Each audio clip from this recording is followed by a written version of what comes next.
resolution is not important or as important as objective resolution of inflammation. So in just a couple of minutes maybe, so that's where we are now. Where are we going to be, if we were having this meeting, 5 years from now or 10 years from now? What would management of IBD be looking like then? And I think that's always an interesting question to take a step back and see, right? There are going to be new populations of IBD, both in the West and in the East, that are going to challenge some of our current algorithms in management. In the West, obviously, with aging of the population, that's going to be an important new frontier. A lot of these clinical trials are not studying older people with IBD, but I can tell you in any of my sort of clinic day, at least about 30-40% of people with IBD are over the age of 65. So these are not people in the trials. These are not people where we have a great sense of how the medications interact with comorbidity or how the safety is. And so that's going to be an important question to address as we go forward. There's also, like I talked about, the sheer number of patients with IBD are going to be much higher outside of the traditional centers of North America and Europe. So how do you effectively treat IBD there in those populations is also going to be an important question that we as a field, I think, have to answer, because the drugs may not work the same way, the disease may not behave the same way, the same algorithms may not be immediately translatable. Increasingly, our therapeutic positioning is going to be guided by head-to-head comparative trials of different drugs to know when best to how to use them. We at least know over the past 2-3 decades, we have data from the Varsity trial, which was looking at ulcerative colitis, and we have data from the CView trial, which was looking at Crohn's disease, comparing 2 different therapeutic mechanisms. And so that's increasingly most of the new medications that are coming on, they're not coming on with just a placebo comparison, but there is frequently an active comparator that is part of these treatments. And so that's going to be part of how we are managing IBD going forward. We're also going to be looking at this concept of combination therapy, where you treat people very aggressively, very early on after diagnosis. And so this was something called the Explorer trial, which was sort of triple immunosuppression at diagnosis, particularly in high-risk patients, with the thought that you're not continuing all of it later. If you triple immunosuppress and stamp out the inflammation maybe in the first 6 months or first year, you could get by with significant de-escalation of treatment later without losing some of the grounds that you've gained. So that is also going to be how we are managing IBD in the future. I think microbiome-directed therapies are going to be an important avenue. We've just not had great success, in large part not because the microbiome is not worth targeting, but because we don't have the right tools to target them and institute the changes that we need to see benefit. And so down the road, it's likely that as our ability to manipulate the microbiome gets more sophisticated, that microbiome-directed therapies are going to be an important part of managing IBD as well. And finally, I think we're going to get to a point where we're not going to just, randomly, pick a patient, pick a drug, try them together. If that doesn't work, then you reach for the next drug and reach for the next drug. That's a very wasteful strategy, which results in a lot of morbidity and a lot of wastage, a lot of expense from society, and that's not going to be feasible going forward. So I think there is going to be increasing interest in having tools that help you understand which patient is going to respond to which drug, whether it's using your tissue profile, looking at expression, looking at genetics, looking at microbiome, looking at blood biomarkers, or some combination of that. I think clearly as a field, we need to be able to answer this question so that the right patient can get the right drug right away, and you save yourself a lot of downstream costs and morbidity, right? And so that was sort of along the areas of something that we're working on and trying to understand the microbiome and how the microbiome can be used to decide which drug works for which patients.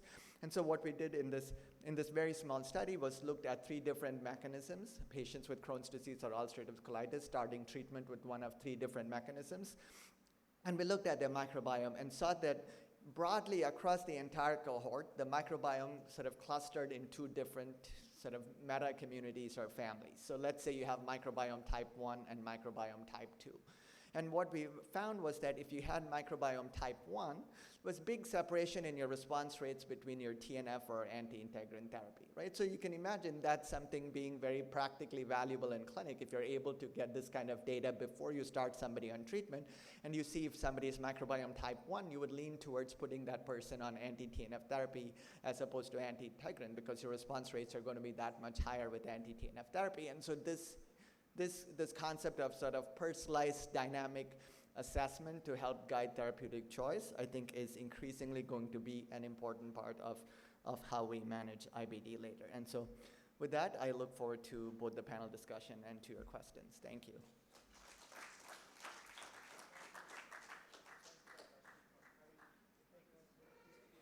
Looking at the etiology, looking at the pathogenesis, and then finally telling us how artificial intelligence is possibly going to treat most of the patients than human beings.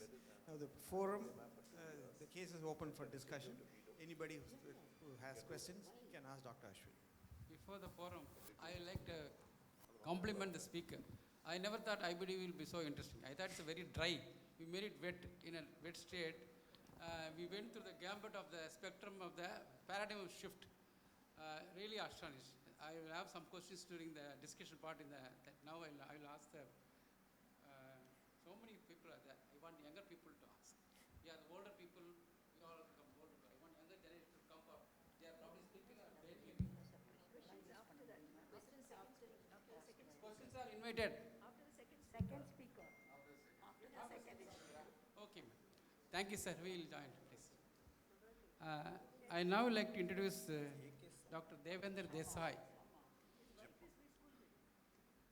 He is attached to Hinduja Hospital. His publications are more than 150. Already has 24 awards. And he's going to talk about the role of therapeutic drug monitoring in IBD. Since there are so many drugs, from starting from steroid to azathioprine to so many unpronounceable lip difficulty names of drugs, I hope something to give whether a suboptimal level or optimal level in toxic, non-toxic drug levels in the IBD, which is still an evolving field, I feel. I don't want to stand between myself and the speaker and the audience. Please. Good evening, and I wish to thank Dr. Ramakrishna and the Tamil Nadu chapter of IIG for this kind invitation. I must say that they were very nice case presentation, and actually Dr. Anand Krishnan lecture, it was expected to be very nice. So let us start with this topic. My today's topic is role of therapeutic drug monitoring in the management of IBD. So there are no disclosures. So basically therapeutic drug monitoring is measuring the drug and or antibody concentration, individualizing the drug, and maintaining the drug concentration in the target range. So the effect of desired drug concentration include increased rate of response to treatment, endoscopic healing, reduced rates of relapse, hospitalization and surgery, and improved quality of life. Now the rationale for TDM and IBD include improvement of efficacy and predicting toxicity when a drug has narrow therapeutic range, as we can see here, and this happens in the case of thiopurines, and to achieve the desired drug concentration when there is a variability between the dose and the concentration of drug, as happens with biologics. So let us recapitulate the terminologies in TDM. The reactive therapeutic drug monitoring is when the disease is active, and proactive TDM is monitoring when the patient is in remission. Let us move now to thiopurines. Thiopurines are mainly useful as maintenance rather than induction therapy. 15 to 40% of patients discontinue thiopurine due to severe adverse drug reaction, which consists of hematological toxicity and hair loss. And this happens because of increase in the drug level due to genetic abnormality in thiopurine metabolism. And as we know, Asians are more susceptible. A little bit about testing before starting azathioprine. It is not a strictly TDM, but I thought we should discuss this. So can we predict thiopurine toxicity before starting the drug, that is preemptive testing? Yes, we can do that in about 50 to 60% of the patient.